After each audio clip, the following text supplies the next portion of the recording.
Welcome to the Savvy Dentist podcast with Dr. Jesse Green, the show where great dentistry meets great business. Listen in each week as we bring you an inspiring person who will share their story, ideas and business techniques to help you create a practice and a life you love. And now introducing your host, Dr. Jesse Green. Hello everyone, it's Jesse Green here. Welcome back to SavvyDentist.com and to the Savvy Dentist podcast. It's great to have you here for another episode of the show.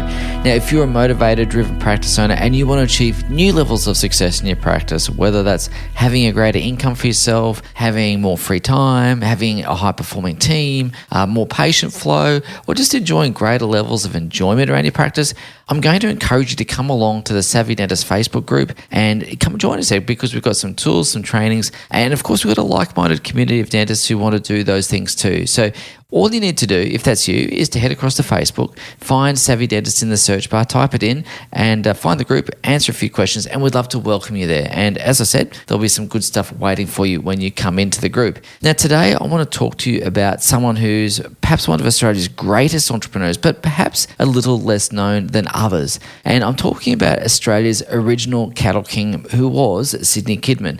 Now, Sidney Kidman, over his lifetime, amassed a huge land holding, and he became Australia's largest landholder at one point.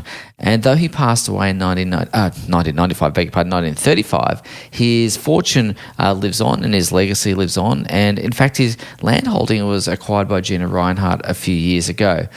So I think it's really important to understand that Kidman was not born into wealth. He left school at 13 or thereabouts, and he went to work as a drover's assistant. And so he had very humble beginnings, but he was a quick learner and he was very driven. And he took on lots of different jobs over the years, including being a bullock driver, a stockman, a livestock trader, and he developed a knack for being able to turn a profit from each of these trades. So he was learning along the way. He eventually saved enough money to acquire his own bullock team, and he used that bullock team to deliver mail. And he later bought a butcher shop, and he bought a 14th share in a newly formed mine, which happened to go by the name of Broken Hill Petroleum, otherwise known as BHP. So this is a guy that had the ability to identify opportunities, but he started from nothing. He was able to take each business that he was in, take each opportunity, make a bit of money, roll that into the next opportunity, compound that over time until eventually he became a huge landholder, which we'll talk about in a moment. So it's important to understand that in 1895 he formed a partnership with his brother Sackville, and they bought a station together, which I think was called Cowaree Station, and it's in South Australia. And of course, they went on to acquire many more properties on which to run their cattle. Now, there's a strategy behind what they're doing. I think this is really important. And their strategy was to buy the best properties along droving routes, because you've got to remember, in those days, there weren't trucks to take cattle around from one place to the other.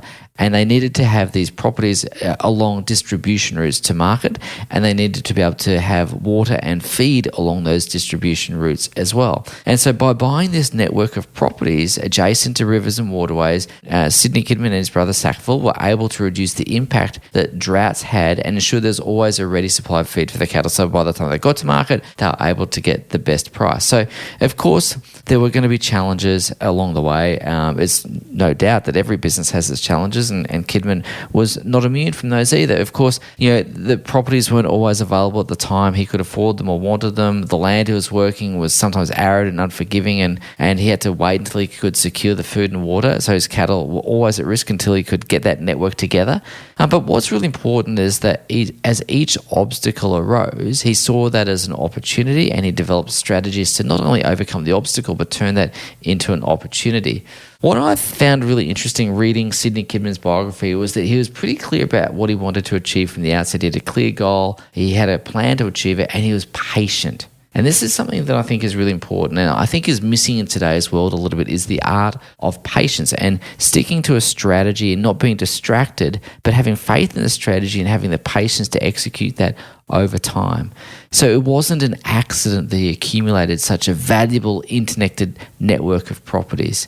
But he also understood where the value lay in his business, and the value was in the network. And he didn't deviate from the plan. He didn't buy random properties outside the strategy. He remained true to that vision and stayed the course. So this is something that I think many business owners could learn some lessons about.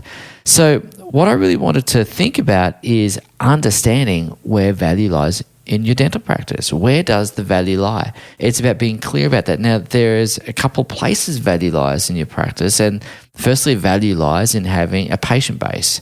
There's value in having a database of patients that come in for repeat business over and over and over again. So it's about, to use Kidman's term, it's about building a herd of cattle in his case, and in our case, a herd of patients that we can look after, we can tend to, we can keep well supported, and have them coming back over and over to the practice so that we can continue to care for them on an ongoing basis. And so it's not only the value in being able to grow that herd, there's obviously ways which we market our practice to grow that patient base, how we retain that patient base, the systems, the processes around that is going to be really key. Because really when you're buying a practice, the value lies in the repeatable, sustainable earnings of the practice. And repeatable, sustainable earnings come back to our ability to build a patient base, keep a patient base, offer treatment and retain that. So the intellectual property assets associated with being able to do that is where the enterprise value of the practice really lives.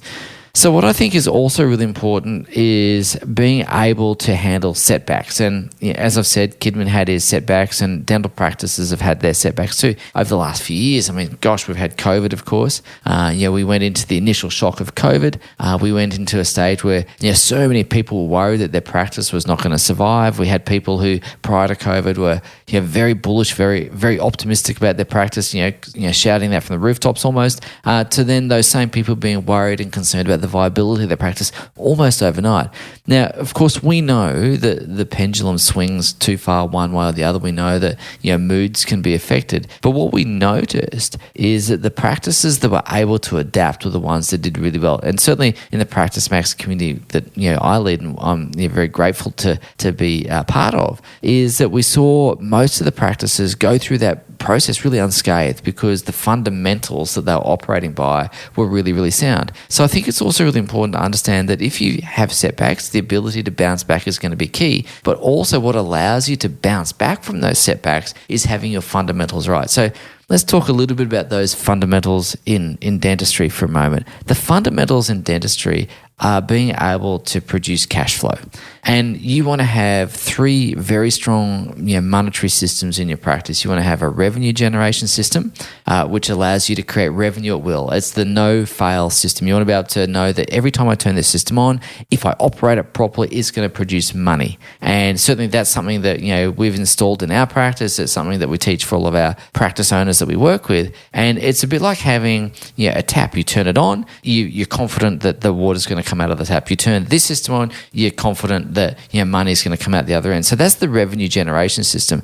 But the second key part of that is having a cash flow management system. And really what we're talking about there is being able to manage that revenue, convert that revenue into cash flow. And of course, the way revenue is converted into cash flow is firstly revenue is converted into profit by reducing or by accounting for the expenses of the business, whether that's the cost of goods sold, the operational expenses and so on. So we get down to net profit. But we want to understand the difference between profit and cash flow. And cash flow for me is real money in minus real money out. It's what's left at the end of the day, and it's what sustains life in the practice. So you've got to have cash flow management systems that go not just beyond the scope of taking revenue and creating cash flow, but you want to know what to do with that cash flow. And as a business owner, you've got a couple of choices. You can take that money as a dividend and pay yourself and maybe turn that into lifestyle.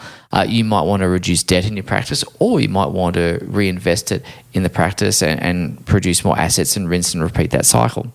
So it's really important. As part of that, though, we also set some money aside for rainy days. And so when it comes to dealing with adversity, having what I call a rainy day bank account, having a cash buffer that is substantial will allow you to weather any storm. And so coming back to COVID, our practices that we work with didn't miss a beat because they had their revenue generation systems operating really well. They were able to convert that revenue into cash flow, and they took a portion of that cash flow and they allocated it to their rainy day bank account, knowing that if there was a calamity or if there was a disaster, they could continue to operate. There was nothing that was going to take them out of the game. Now you compare that with the people who were worried about COVID and other things, and those same people perhaps now worried about economic bumps in the road. People talk about recession and others, but whether there's a technical recession or not, we can agree that there's going to be some bumps. If you've got a rainy day bank account, if you've got this, prepared ahead of time, then you're going to be okay. But you've got to have the revenue generation system, you've got to have the cash flow management system, and then you've got to take some of that cash flow and put it aside. So that's the second monetary system. And the third monetary system is really all about how do you take your business profits and convert that to personal wealth. And of course, there's a whole process around that as well. We want to be able to take that money that you take from your business and convert that into personal wealth. Now, I'm not a financial advisor. I'm not here to give you personal financial advice. You'll have other people on your team to do that. But what I want to say about creating personal wealth is this. Most people are looking to achieve unrealistic rates of return.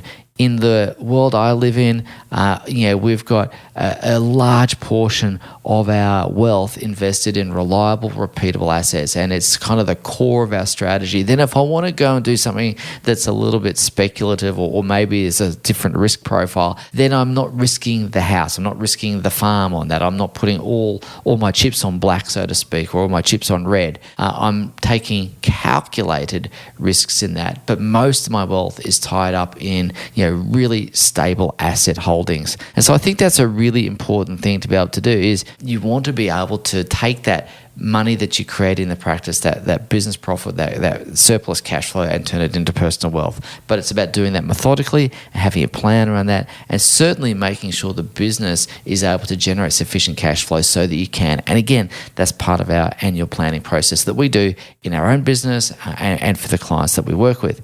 So I wanted to talk to you a little bit about what derails businesses most. And, sometimes there's a black swan event like COVID or, something that comes out of the blue, right? But mostly what derails business is what I call bright, shiny object syndrome.